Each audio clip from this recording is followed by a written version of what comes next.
Hello, mic test. Ayan, okay na. Alright, sige po. Good afternoon. Welcome po sa ating Bible study, no? So, Thursday na. At malapit na po ang bukas last, no? For our Bible study for this week. Okay, kumusta po tayo? Nag-aaral po ba ang ating mga kapatid? Okay. So, okay. Let's start with verse 11. Try po natin na matapos yung hanggang 17, no? So, tingnan natin yung mga details natin pong matututunan ngayon. So, bago po ang lahat, tayo po ay manalangin muna. Let us pray. Panginoon, kami po ay patuloy na nagpapasalamat sa iyo, O Diyos. Salamat, Lord, sa iyong pag-ibig, iyong pagliligtas, at ang magandang balita na sa amin ay iyo pong ipinahayag. Pagbubukas mo po ng aming mga mata, tenga, at isipan at pag-unawa. Sa aming pagpapatuloy, bigyan mo po kami ng pag-unawa sa story kung saan iyo pong binigay si Juan bilang tagapanguna sa paghahanda ng daan ng Panginoon na si Jesucristo. Ikaw po ang magbigay sa amin ng pag-unawa nito at naway maging tunay ang iyong mga turo sa buhay ng bawat isa dahil iyon po ang iyong sinabi na mananatili ang iyong salita sa iyong mga niligtas. Taming panalangin sa pangalan ni Jesus. Amen. Okay.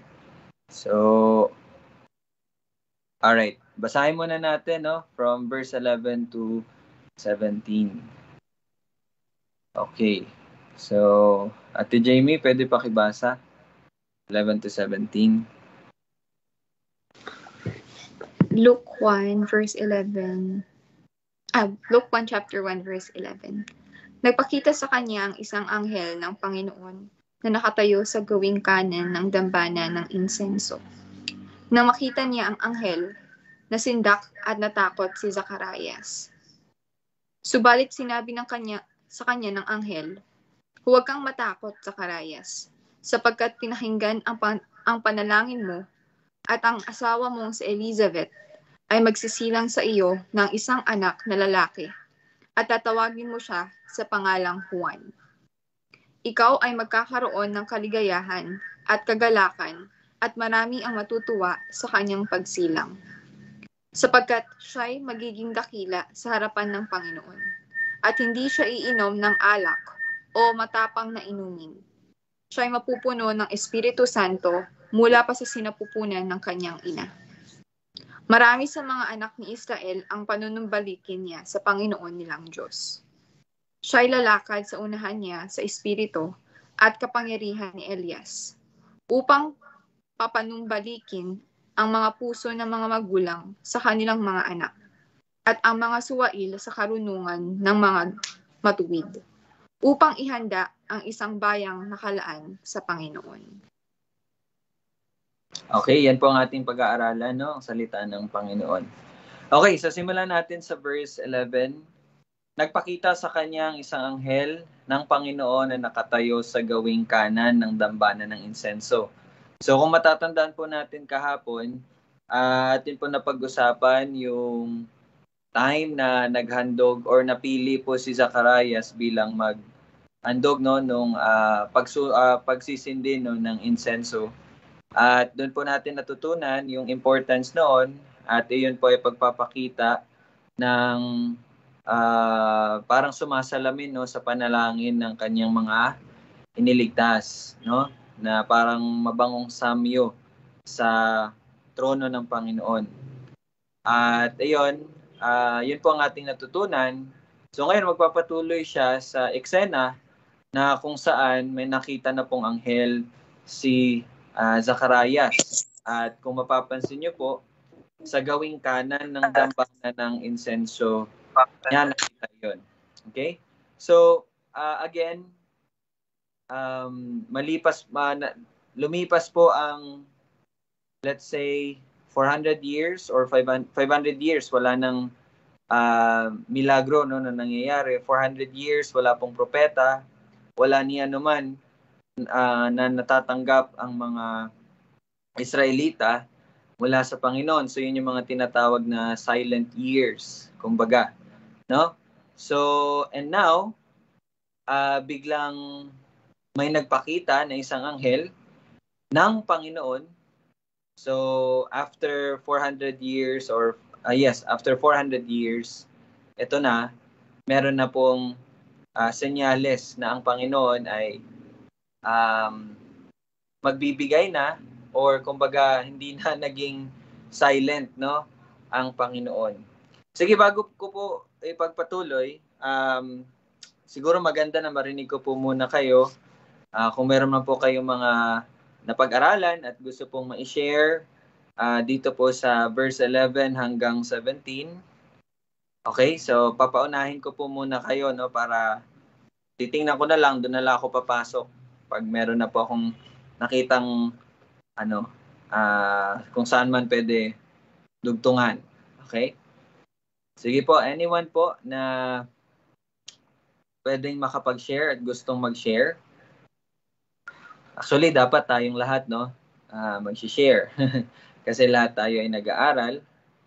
So, dapat lahat po tayo ay nakapagbigay, no, ng kanyang mga nalalaman at natutunan sa Panginoon. So, wag niyo pong hayaan na lumipas ang isang araw na hindi po kayo nakakapag-aral ng salita. Kasi kung sa mga bagay nga po dito sa mundo, hindi natin pinapalampas, tayo po ay gumagawa nun dahil nga sa pag-iisip natin na kailangan siya. So, sana po, ganun din niyo po tingnan ang pag-aaral at pagsunod ng salita ng Panginoon. Yun po talaga ang kailangan natin. Okay? Okay, sige po. Sino pong gusto mauna? Alam ko po na kayong lahat ay gusto. Lahat ng may bibig ay magsalita.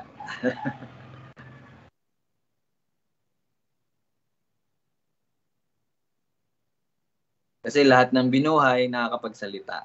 Okay? Hindi nakakapagsalita, patay po yun. Okay?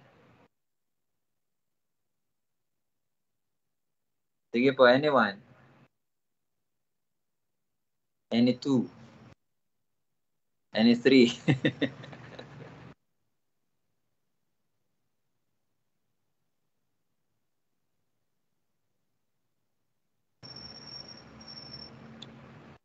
Zero points po kayo sa recitation. So, bali, Ay, sige po.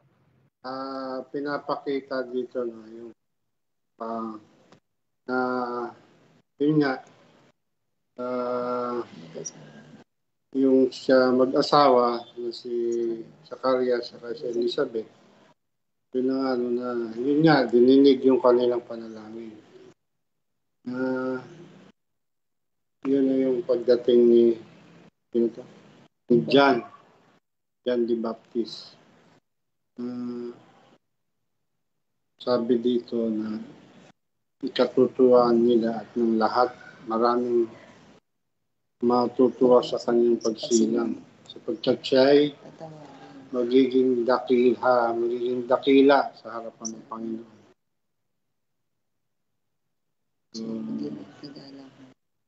At siya magiging kagalakan sa lahat. Yun lang.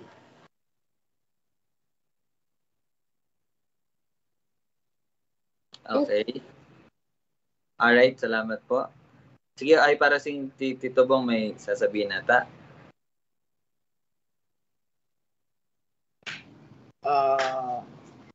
At sa Luke, dito pinakita dito sa 11. Dito po yung makita natin yung sa Malakias 4:5-6 na pinapakita dito yung plano talaga ng Diyos sa buhay nila Zacarias. At dito yung Sa Malakias 4:5-6 po sinabi, ngunit bago dumating ang kakilakilabot na araw ni Yahweh, isusugo ko sa inyo si Elias at muling magkakasundo ang mga ama at ang mga anak. Dito, doon pa lang po sa Old Testament, nakaplano na po talaga yung nakaplano na talaga ng Diyos ang pagdating ni Elias at ang tinutukoy dito po ay upang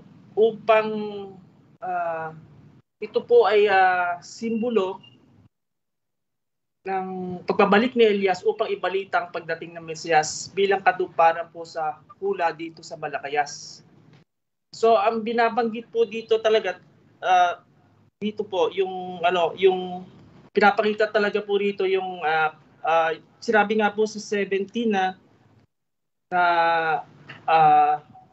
ito daw po ay ibaling ang puso ng mga ama at ng mga anak sa isa't isa sa ibang salita. At ito po ay yung layunin ng pagkakaisa at pagkakasundo. Dito po ayon sa salita ng Diyos, sa lumang tipan, sa bagong tipan, sa lumang tipan, pinakita na talaga yung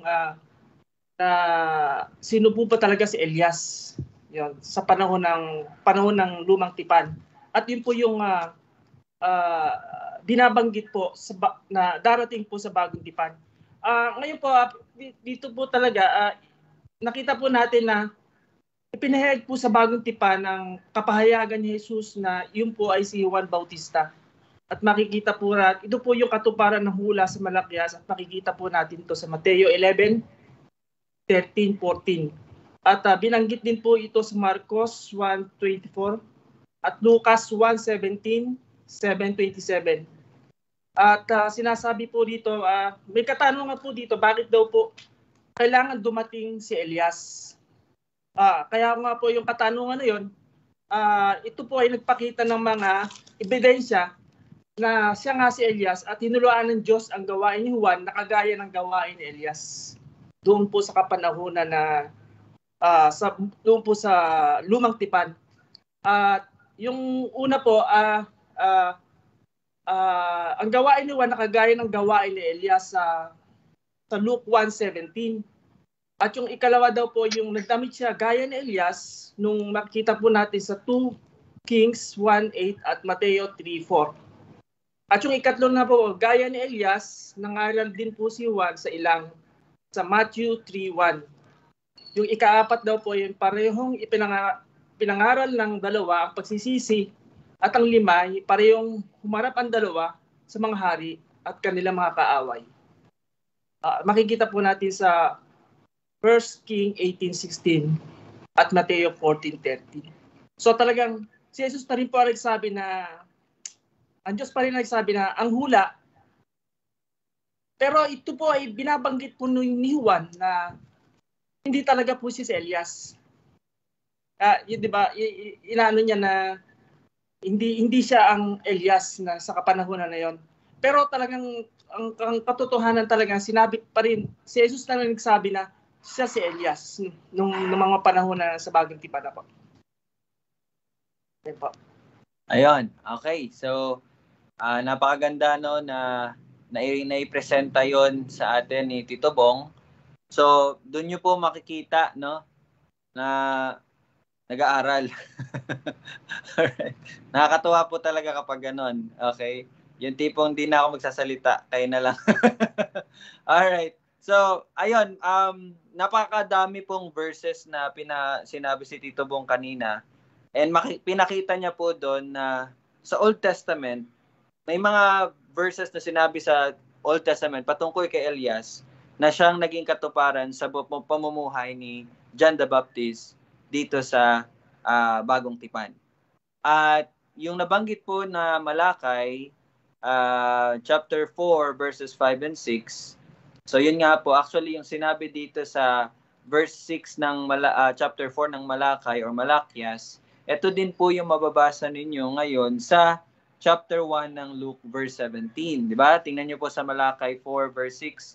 Kanyang ibabaling ang puso ng mga magulang sa kanilang mga anak at ang puso ng mga anak sa kanilang mga magulang upang hindi ako dumating at saktan ng lupain ng isang sumpa. Ngayon kung basahin natin sa Luke 1:17, sabi po dito, siya'y lalakad sa unahan niya sa espiritu at kapangyarihan ni Elias upang papanumbalikin ang mga puso ng mga magulang sa kanilang mga anak at ang mga suwail sa karunungan ng mga matuwid.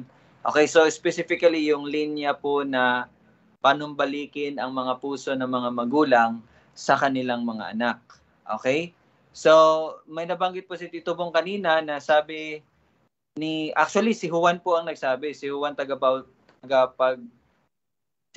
Juan Bautista.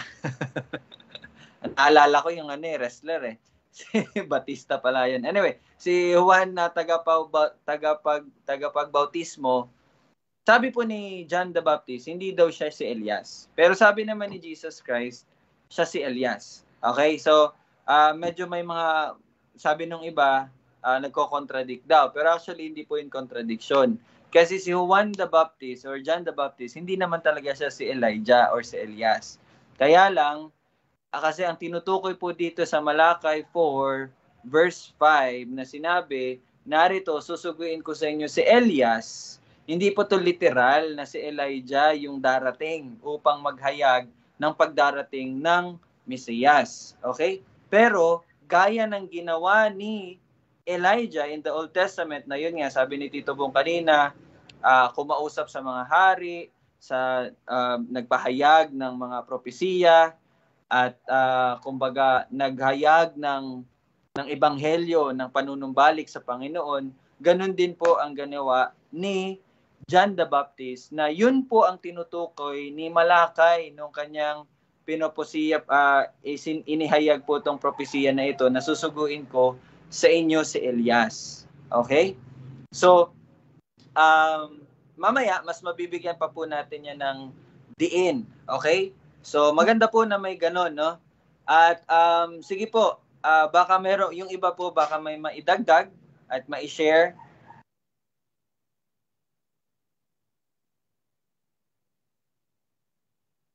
Sige, simulan muna natin sa verse 11. Babalikan po natin itong si Elijah at si John the Baptist. Sige po. Alright, sige po, babalikan natin yan. Punta muna tayo sa verse 11, no?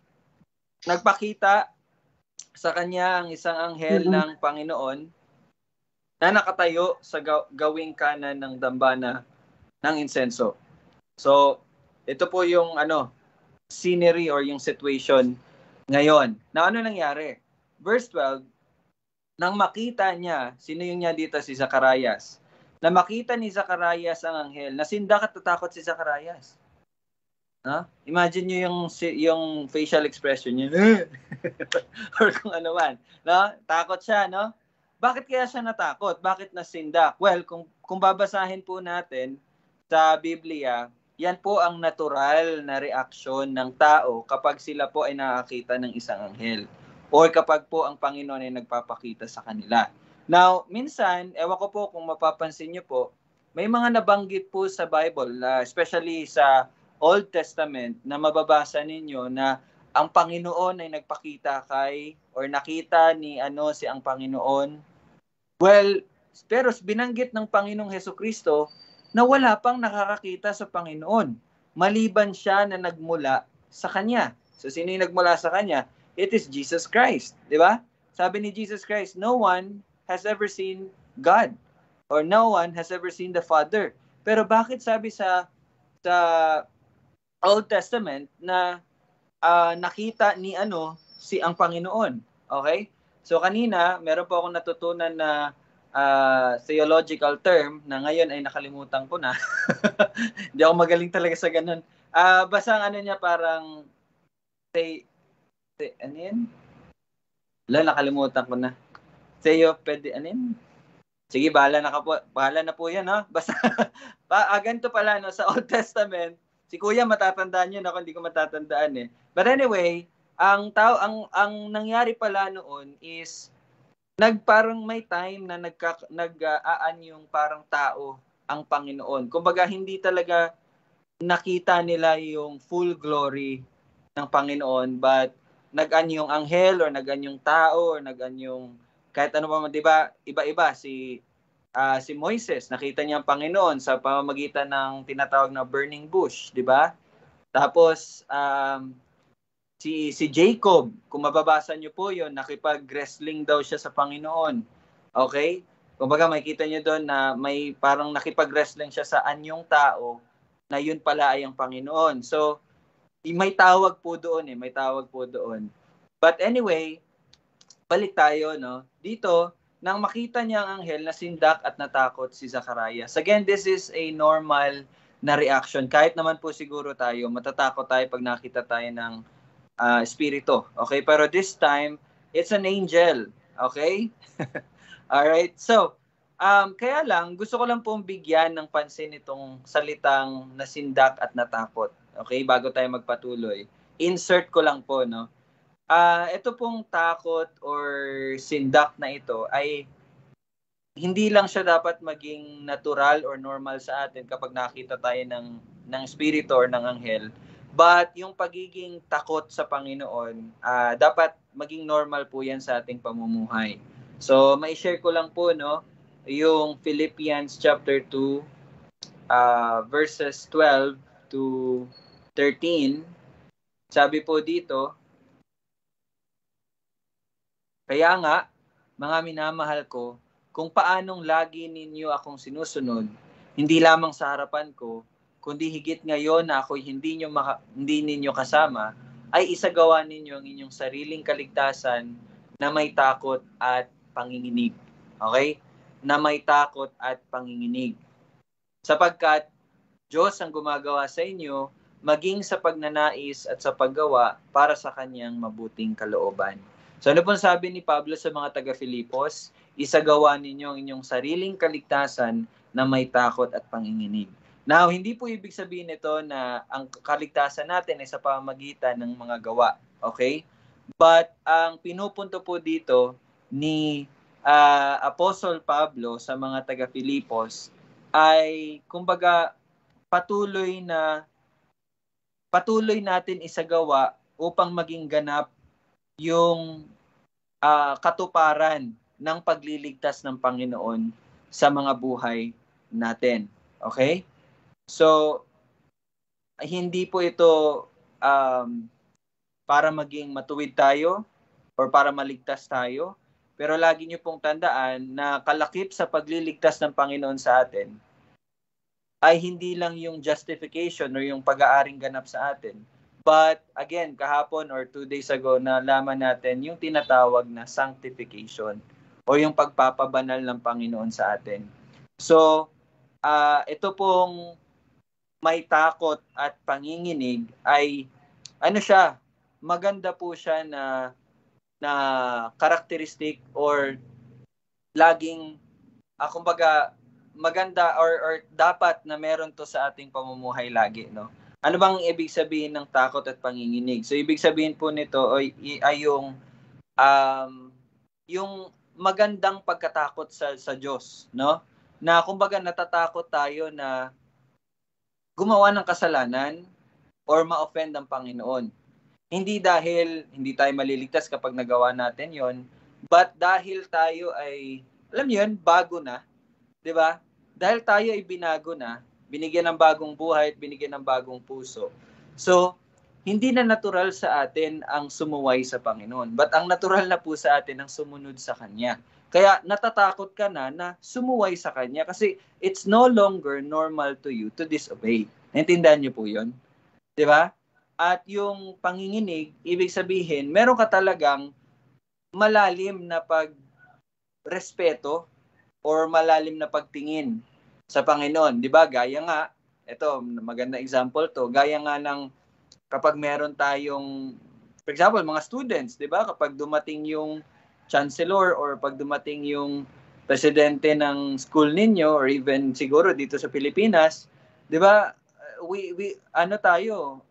Natural sa atin ang manahimik at mag-behave. Di ba? Ayaw natin na gumawa ng bagay na parang nung presidente. So, it's the same thing. Dapat sa atin, sa ating pamumuhay na alam natin na tayo namumuhay sa presensya ng Panginoon. Coram Deo, baka nakalimutan nyo na po. Diba? Living in the presence of God, Coram Deo. Now, bakit ko po yun na-insert? Kasi diba nakita nyo dito no, kung ano yung naging reaction ni Zacharias. Anong verse ngayon? Verse ano? Okay, verse 13. Verse 12. No? Siya'y nasindak at natakot. No? Siya'y nasindak at natakot. Imagine, angel pa lang yon, natakot na siya at nasindak. How much more kung tayo na ay haharap sa presensya ng Panginoon? And it's so glorious. No? It's so glorious na kung babasahin nyo, 'di ba si Moises nung nakita niyang ang kaluwalhatian ng Panginoon, hindi full ha. Na ano talaga siya no, nagpatira pa talaga. Tapos yung ulo niya hindi niya talaga hinerap. Even sa Isaiah nung nagkaroon siya ng vision, nung nakita niya yung again kaluwalhatian ng Panginoon, ang sabi niya is lagot ako dahil ako'y makasalanan. So mamamatay ako kasi alam niyo, ganun ang isang taong inihiyagan ng Panginoon. Maintindihan niya yung kabanalan ng Panginoon eh. Maintindihan niya yung kaluwalhatian ng Panginoon na ikaw na isang banal, kapag ikaw ay nasa presensya ng Panginoon, mabubura ka talaga. Mawawala ka talaga, mamamatay ka talaga. Kasi God is holy and we are unholy. Naintindihan niyo po yun? Kaya kung sino man na makakakita sa kaluwalhatian ng Panginoon at kabanalan niya, mamamatay yan. Why? Kasi we are not holy. Okay? And ito, si Zacharias, nasindak na siya. Anghel pa lang yun. How much more kung tayo na po ay haharap sa kaluwalhatian ng Diyos. But praise be to God kasi tayo ay makakasurvive. Why?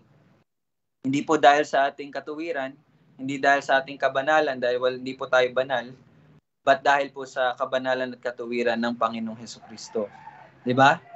So yun po ang ano natin. But anyway, yun lang, na-insert ko lang po dahil sa salitang fear. Nag-ano lang ako, topical exposition. Okay? So yun, tinatawag ko doon, topical exposition. Pero ang ginagawa natin is verse by verse exposition or expository. Yun, anyway, ma-explain po natin yan. Basta ito ang ginagawa natin, verse by verse exposition. Okay? So, patuloy tayo sa verse 13. Pero ang sabi po ng anghel, subalit sinabi sa kanya ng anghel, huwag kang matakot, Zacharias. No? Sapagkat pinakinggan ang panalangin mo at ang asawa mong si Elizabeth ay magsisilang sa iyo ng isang anak na lalaki at tatawagin mo siya sa pangalang Juan. Okay, verse 13, napakalaman, marami tayong matututunan dito.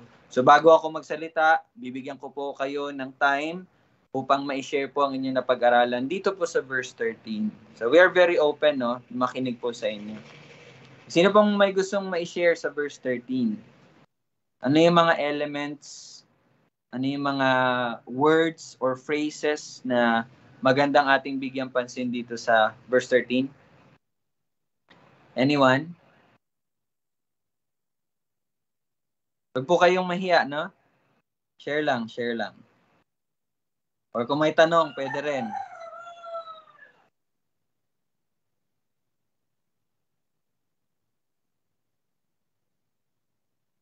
But anyway, habang nag-iisip pa po kayo, sabi dito, huwag kang matakot, Zacharias. Pagpapakita po ito na it's not a bad news. Okay? Hindi po masamang balita ang daladala ng anghel. Sige po, Tito Bong.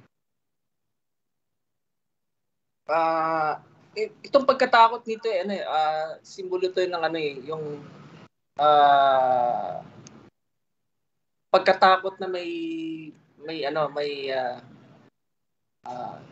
kabanalan. Ganun ba? Kasi sabi nga dito sa Hebrews 12:28, kaya't yamang tinanggap natin ang isang kahariang hindi nayayanig. Magkaroon tayo ng biyaya na sa pamagitan nito ay nakapaghandog tayo sa Diyos ng kalugod-lugod na paglilingkod na may paggalang at takot. Yung takot na may paggalang. Kasi pag isipin mong takot, katulad ng ganito, nag-aaral tayo ng salita ng Diyos. Huwag natin ipakita kay Rahel na nagbabasa tayo ng Biblia o para may pakita lang natin na nagbabasa ako ng Biblia para makasagot tayo. Hindi, di ba sabi mo nga nung Sunday na itong pag-aaral natin ng salita ay isang basic lamang, di ba? Basic para sa pamumuhay ng isang Kristiyano. So hindi na natin bilang Kristiyano at na niligtas ng Diyos, ito'y kaugalian na natin na palagi na nagbabasa ng salita ng Diyos. So, kung nakikita natin na ginagawa natin to para doon sa ibang tao, na katulad ng ganito, nag-aaral tayo, hindi. Kasi nga, sabi nga ni Pastor Ryle na kailangan nating gawin ito dahil ito'y basic lamang sa pamumuhay at paging takot sa Diyos. Yun. Parang yun ang inahambing ko rito. Yung pagpapakita po ng takot sa Diyos, takot sa Diyos, ginagawa po natin yun, no? Okay. Sige po, salamat po Tito Bong, no? So, ayun, encouragement po sa lahat, no? Yun nga yung tinatawag na basic siya sa pagiging anak ng Diyos, no? Hindi siya, yung term na ginamit ko nun is no? Hindi siya, nakalimutan ko na yung term. Kay Paul Washer kasi yun eh. Basta, basic Christianity lang po talaga, no? Itong pag-aaral ng salita ng Diyos. Okay, so, ayun po, sa paghahandog natin or pagsiservisyo natin sa Panginoon, na kailangan talaga, ito ay mula sa paggalang at takot natin sa Kanya, no? So, yun po dapat, hindi siya takot dahil, paparusahan ako, or takot dahil, may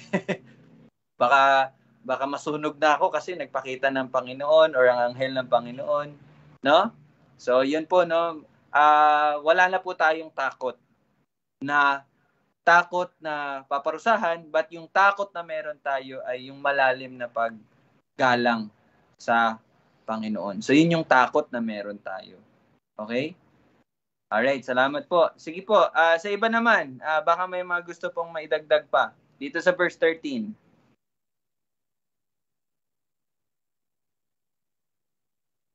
Kung matatandaan nyo po, no, kahapon, napag-usapan po natin yung insenso na siya'y nagre-representa or nagsumasalamin sa pananalangin.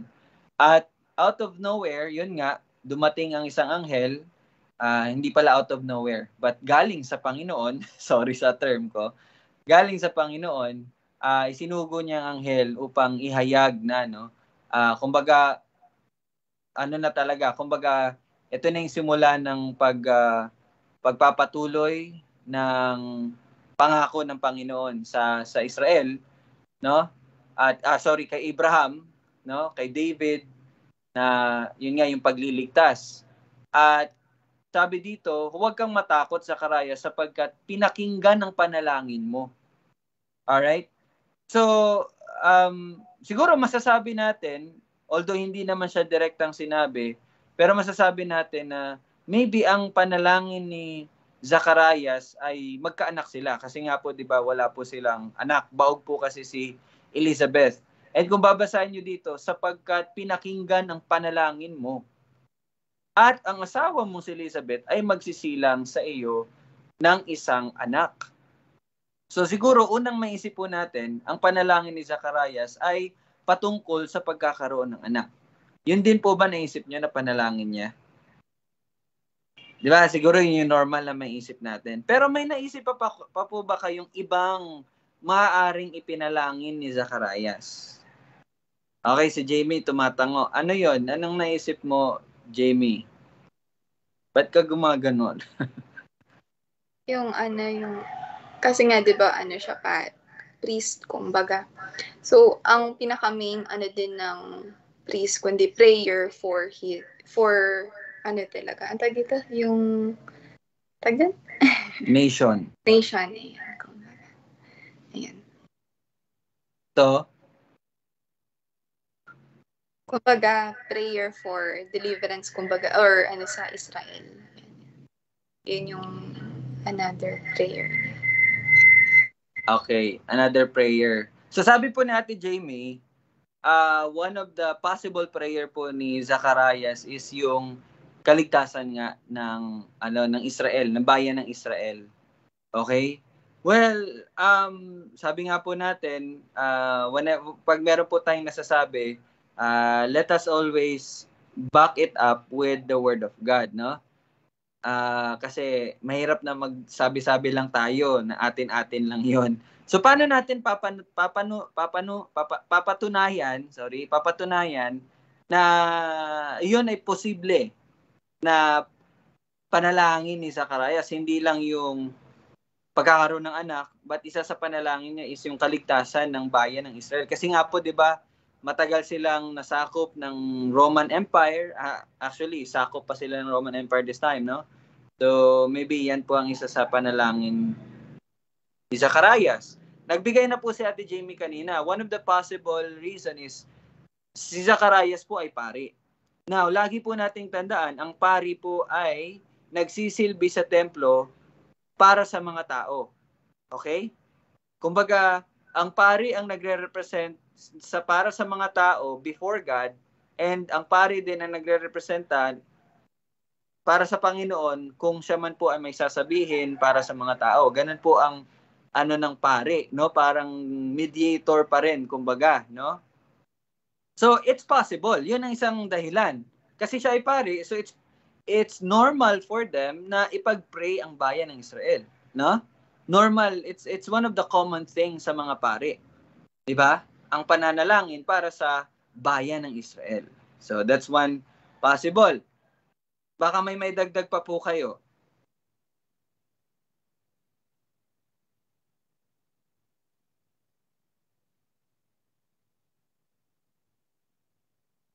Si Ara Joyce parang may gustong sabihin. Meron ba, Ate Ara?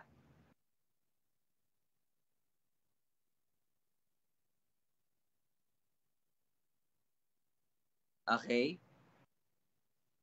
Sige po. So, ako naman, actually, I think, to be honest with you, no, nabasa ko siya sa commentary na nila John MacArthur na yun nga, isa sa possible na pinag-pray is yung bayan. Well, again, actually, nung nabasa ko po yun, hindi ko yun pinansin. Ang binigyan ko pansin is yung panalangin niya na magkaanak. Pero as I continue to read, no, ito, paulit-ulit na binasa ko to, tingnan niyo po yung, yung wordings, no, yung wording sa verse 13. Subalit, ba? Sinabi sa kanya ng anghel, huwag kang matakot Zacarias sapagkat pinakinggan ang panalangin mo. Okay? Sapagkat pinakinggan ang panalangin mo. Now, ano yung panalangin na yon? Hindi natin alam. Basta, pinakinggan ang panalangin mo. At, hindi lang yon ang news. Hindi lang yon ang balita. At, ang asawa mong si Elizabeth ay magsisilang sa iyo ng isang anak. So, bakit ko po in-emphasize yun? At, ibig sabihin, yung, ewan ko mag-agree kayo sa akin, yung salitang at is napakalaki ang role niya para maintindihan natin tong verse 13. Kasi kapag sinabi, sapagkat pinakinggan ng panalangin mo na ang asawa mong si Elizabeth ay magkakaroon ng isang anak. Kung na ito, ibig sabihin, yung panalangin na sinagot dito ay yung panalangin na magkaroon ng anak. Pero hindi po na ang ginamit. Anong ginamit? At. So kumbaga, di ba pag and or at, dalawang magkaibang bagay yon, di ba? Alright? Na ano sabi dito? Huwag kang matakot sapagkat pinakinggan ang panalangin mo. Again, that's the news. Pinakinggan ang panalangin mo. But wait, there is more. At ang asawa mong si Elizabeth ay magsisilang sa iyo ng isang anak na lalaki at tatawagin mo siya sa pangalang Juan. Now, meron po tayong nabasa kahapon na sinabi po ni Elizabeth in verse 25. Sabi niya, ganito ang ginawa ng Panginoon sa akin ng mga araw na ako'y kanyang bigyang pansin upang alisin ang aking kahihiyan sa gitna ng mga tao. Now, take note of the words. Nang ako'y kanyang bigyang pansin. Okay? hindi talaga directly sinabi na ganito ang ginawa ng Panginoon sa akin, na kanyang sinagot ang aking mga panalangin. Okay? But anong sabi niya? Ng mga araw na ako'y kanyang bigyang pansin. Kumbaga, it's possible also na hindi nila pinapanalangin na sila'y magkaanak. It's possible. It's possible, again, mga possibilities lang po itong sinasabi ko, okay? Pero sa words na ito, it's possible na hindi sila nanalangin about doon. And it's possible lang na ang nangyari ay, kumbaga, alam ng Panginoon na wala silang anak and binigyang pansin niya yun. Parang ganon. Pero siguro naman pinagpipray din talaga nila yun. Siguro. Ay, di ba? Marami tayong speculation. Siguro. Okay? Pero, balik tayo. Okay? Balik tayo sa verse 13. Tingnan nyo po Again, balik tayo sa balita ng anghel. Huwag kang matakot sapagkat pinakinggan ng panalangin mo. So, there must be a prayer. Meron talaga itong prayer. At, again, additional, baka paulit-ulit na ako. Teka lang, inahanap ko kasi yung para makapagpatuloy ako.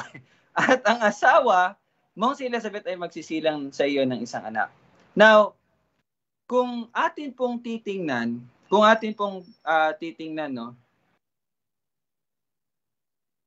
sa tingin ko lang, iisa lang yung panalangin dito Sa tingin ko lang po Pero again, it's possible na dalawa. Pero ang main na prayer na nakikita ko dito is yung prayer ni Zacarias bilang isang pari. Okay? Ano yung panalangin ng isang pari? Ang kaligtasan ng bayan ng Israel. Now, bakit po yun ang nasasabi ko ngayon? But again, it's possible also na nananalangin siya for a baby boy or isang anak. Okay? Why? Bakit po? Tingnan po natin again. Sapagkat pinakinggan ng panalangin mo at ang asawa mo si Elizabeth ay magkakanak at pangalan niya ay Juan. Okay? Now, who is Juan? Who is Juan? Maganda na yung start natin is yung sinabi ni Tito Bong. Si Juan ay ang katuparan ng sinabi sa Malakay 4:6. Sino si Juan? Siya ay si Elias. Again, hindi siya si Elias na literal, but siya yung parang Elias sa panahon ni Jesus. Okay? Ganun po yun. Well, and i-connect natin siya dito sa nabasa natin sa Luke na anong klaseng tao si Elias at si Elizabeth? Verse 6, sila'y kapwa matuwid sa harapan ng Diyos. Okay? Mga kapatid, makinig kayo dito na sila'y kapwa matuwid sa harapan ng Diyos. At nabubuhay na walang kapitasan ayon sa lahat ng mga utos at alitutunin ng Panginoon. Ano makita natin dito? Itong si Elizabeth at itong si Zacarias, they continually, faithfully, regularly, daily, studying, meditating the Word of God. Okay? I bet araw-araw po talaga nilang pinag-aaralan to. And I know na yung mga pangako, again, sila po'y matuwid. Why? Kasi sila po ay naniniwala sa darating na tagapagligtas. Pinaniwalaan nila ang salita ng Panginoon na may darating na pagliligtas. At ito pong kay Malakay 4:6, yun po ay connected sa darating na Mesiyas kasi bago dumating ang Mesiyas, merong isang sugo na tinatawag na si Elias na siyang maghahayag or maghahanda ng daan para sa Mesiyas. So ibig sabihin, they know na merong Elias. Naintindihan nyo? Merong Elias. May sugo na darating. And I know na naiintindihan na natin na bawat isa sa atin na ang panalangin po ay hindi po yan kung anong gusto natin, but ang panalangin ay paghahayag kung anong kalooban ng Panginoon. So kung ako ay isang pare, ano ipapanalangin ko? Siyempre yung ipinangako ng Panginoon ko. Na Lord, you promised na may darating na Elias na siya maghahanda sa daan ng Mesiyas. Naway dumating na siya, Panginoon. So it's possible na yon na isa sa mga panalangin ni Zacarias. Tama? Naintindihan niyo po? Why? Kasi bilang isang matuwid, again, kasi nga naniniwala sila sa promise ng Panginoon, I am 100% sure na ito po ang isa sa mga panalangin nila. Gaya natin, 'di ba? Nabasa natin ang Book of Revelation. Alam natin na darating ang Panginoon. Kaya anong isa sa mga panalangin natin? Lord, bumalik ka na. Tulungan mo kami upang maghanda sa pagbabalik mo, 'di ba? Why? Bakit 'yun ang panalangin natin? Because that is one of the promise of our living God. So it's the same thing kay Zacarias. At I'm sure na nung pinapanalangin nila ito, 'yon ang magandang balita na dinala ng anghel. Sabi niya, huwag kang matakot, pinakinggan ang panalangin mo. At ang asawa mo ay magsisilang ng isang anak na lalaki at tatawagin mo siya sa pangalan ni Juan, in which yun ang kasagutan sa panalangin na dumating na si Elias na maghahanda sa daan ng Mesiyas. John is the answer to the prayer. John is the coming Elijah. Naintindihan niyo po yung mga kapatid? Sana nabigyan ng nung pagko-connect natin sa word, no? So, ayun. Okay? Yun. Pero, one thing na matutunan din natin dito, anong matututunan natin dito? Kung ano ang panalangin. Di ba? Anong panalangin? Ito ang paghahayag ng kalooban ng Diyos. Now, kung ikaw, isa kang professing Christian na sabi mo, ikaw ay nananalangin, or sinasabi mo na ikaw ay nag-aaral ng salita, siguro, kapag binasa nila ito, sasabihin nila, wow, grabe yung prayer ni Zacarias. Biruin mo, pinakinggan siya ng Panginoon, grabe yung prayer ni Zacarias. Di ba? Yan po yung normal na magiging reaction ng mga hindi po nahayagan. Okay? Yung mga hindi po nakakaunawa. Yan po ang magiging reaction nila kapag binasa nila to. Ano yan? Ano magiging reaction nila? Wow, grabe yung faith ni Zacarias. Wow, grabe yung prayer ni Zacarias. Be like Zacarias. Pray like Zacarias. No? Yun ang sasabihin nila. Pero, we understand, naiintindihan natin, na hindi yun dahil sa prayer ni Zacarias, kung kaya't ginawa ito ng Panginoon. No! Ginawa ito ng Panginoon dahil sabi nga ni Tito Bong, ito ay inihayag na sa Old Testament pa lang kay Malakay. Ibig sabihin, ito ang kalooban ng Diyos. At itong kalooban ng Diyos na ito ay gagawin niya sa pamamagitan ng panalangin ng kanyang mga pinili or mga anak. Ang panalangin po, okay? Ang panalangin po, ito, tandaan niyo po to. Ang panalangin ay isa sa pamamaraan ng Diyos. Okay? Isa sa mga pamamaraan ng Diyos upang kanyang isagawa ang kanyang kalooban sa buhay ng kanyang mga anak. Naririnig niyo po ba yon? Ang panalangin ay pamamaraan ng Diyos. Okay? Hindi po yan pamamaraan natin upang mabigyan tayo ng gusto natin. No. But ang panalangin ay isa sa mga pamamaraan ng Diyos upang ibigay niya sa atin yung kalooban niya para sa atin. Gaya ng pananampalataya, hindi po yun pamamaraan natin para tayo ay maligtas, but ang pananampalataya ay pamamaraan ng Diyos upang i-deliver, upang ibigay sa atin yung kaligtasan. Naintindihan niyo po yung kaibahan? Okay? So makikita natin dito na again, it's not because Zacarias prayed, kaya dumating si John, kaya nagkaroon sila ng anak. No.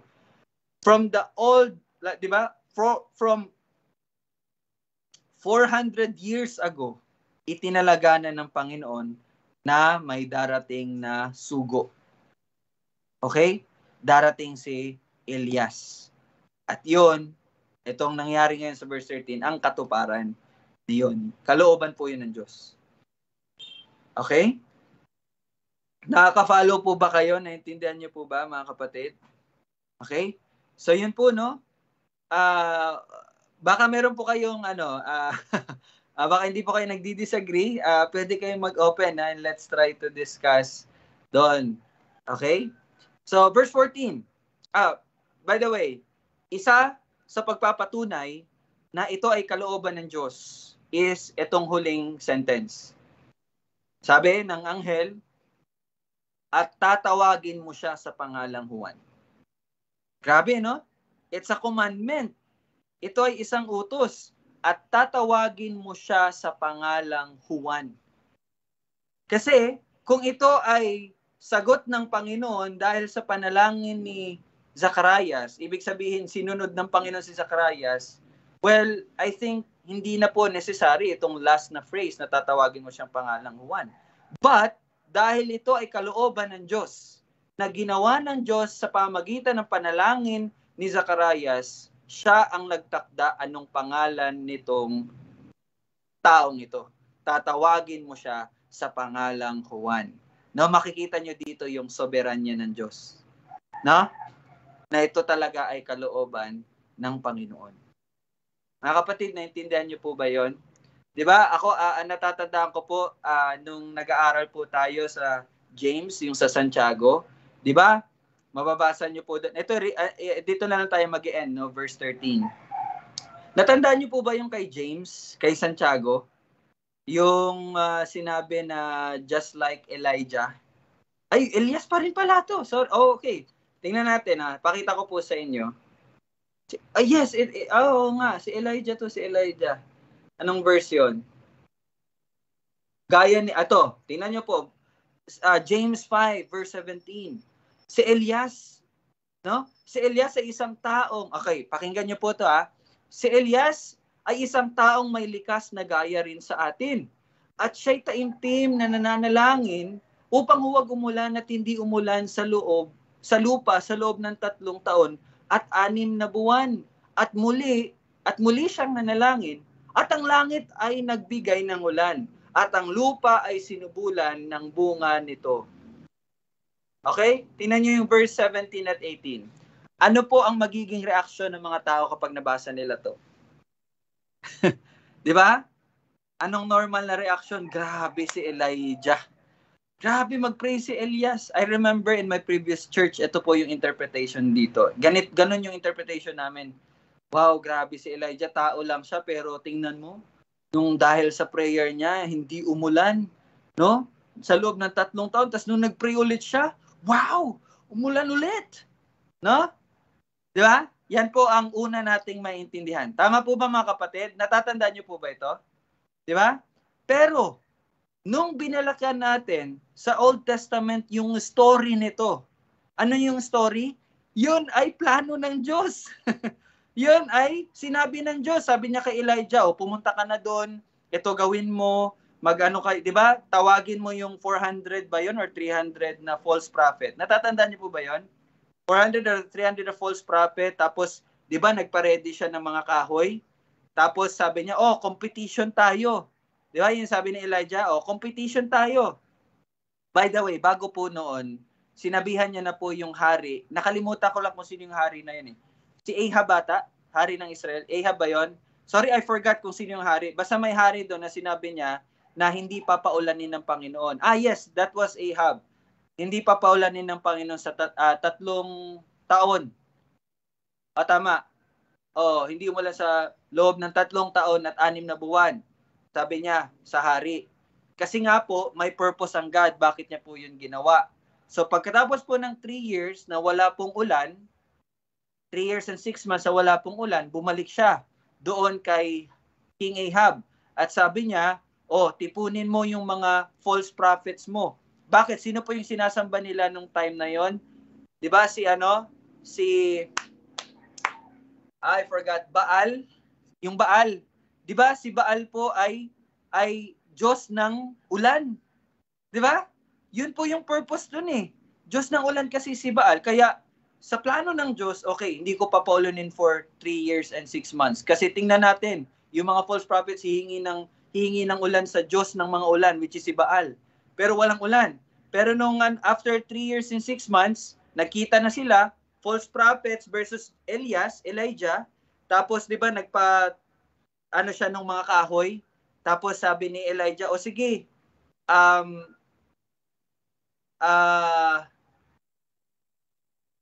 ba yan? Yung parang susunugin ba, no? Susunugin kung mag-pray kayo sa Diyos nyo, sunugin yon, di ba? Umabot ng isang buong araw, walang nangyari. Tapos ano na nga yung mga false prophets, di ba?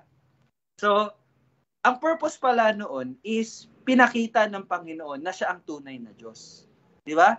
At yon, yung nanalangin si Elijah na, Lord, paulanin mo na, hindi po yun dahil, Lord, sige na Lord, paulanin mo na. But yun ay ang utos ng Diyos. Di ba?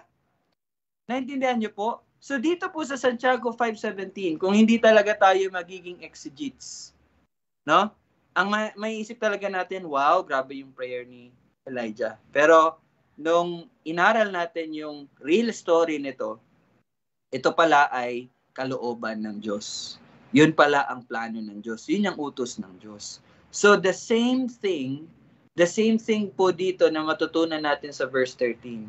Yes, ang wordings niya sapagkat pinakinggan ng panalangin mo. But again, ito po yung kalooban ng Panginoon. Yun po ang panalangin na inahayag mo kung ano ang kalooban ng Diyos. So paano ka mananalangin kung hindi ka nag-aaral ng salita? 'Di ba? Hindi mo mahayag yung kalooban ng Diyos. 'Di ba? So yun po kasi ang tunay na panalangin. Yun po ang tamang panalangin. Okay? Sige, so dito lang po muna tayo sa verse 13. Bukas papatuloy tayo sa 14, 15, 16, 17. So nakita nyo, no? Maganda yung bawat sentence, no? Marami tayong matututunan. Okay, so sana naging clear po yun sa bawat isa. Makinig ang lahat ng may pandinig. Okay? So tayo po ay manalangin. Baka may mga gusto po kayo idagdag or tanong. Okay na po ba? Okay? Sige po. So maraming salamat po, no? Ina-encourage ko pa po, no, ang ating mga tatay sa patuloy niyo po yung pag-aaral at pag-share, no, ng mga natututunan ninyo. At yon, turuan din natin yung mga pamilya natin. So sa mga nanay din, ayan, support niyo yung mga tatay. Mag-aral din kayo kasabay nila, no? Next time at pagkatapos, yun, turuan din natin ating mga anak. Okay? So sige po, tayo po ay mag-closing prayer na. Okay, let's pray. Panginoon, maraming salamat po sa iyong salita at sa pagpapaunawa sa amin na lahat ng ito ay iyong plano, O Diyos. Salamat, O God, na hindi mo kami hinayaan na maging bulag at hindi mo hinayaan na magkaroon kami ng mga maling pagkakaunawa sa iyong salita. But araw-araw patuloy mong inihahayag ang mga bagay na hindi pa namin alam. Patuloy mong pinapaintindi ang mga dati ay misteryo para sa amin. Salamat sa banal na Espiritu na iyong ipinagkaloob sa amin upang kami ay gabayan at tulungan, palakasin na mas maintindihan pa at mas lumalim pa ang aming at mas lumawak pa ang pagkakaintindi namin sa iyong salita upang ito'y aming maisapamuhay. Maraming salamat, O Diyos. Ikaw ang patuloy na mag-ingat sa bawat isa at patuloy po naming dinadalangin ang iyong pagbabalik sa mga kasama namin na ngayon ay hindi pa namin nakakasama. Salamat, O Lord, na ikaw ang may hawak ng kanilang mga buhay. At Lord, turuan mo po ang bawat isa na mas paigtingin pa namin ng pag-ibig sa bawat isa sa mga kapatid na kami mananalangin para sa bawat isa at mananalangin din sa mga naliligaw or nadadapa naming mga kapatid. Salamat, Panginoon. Ito aming panalangin sa pangalan ni Jesus. Amen at amen. Thank you po. So bukas po ulit, no? Tapusin natin hanggang verse 17. Bye-bye po. God bless. Ingat po kayo. Salamat. Ang pananay. Bye-bye.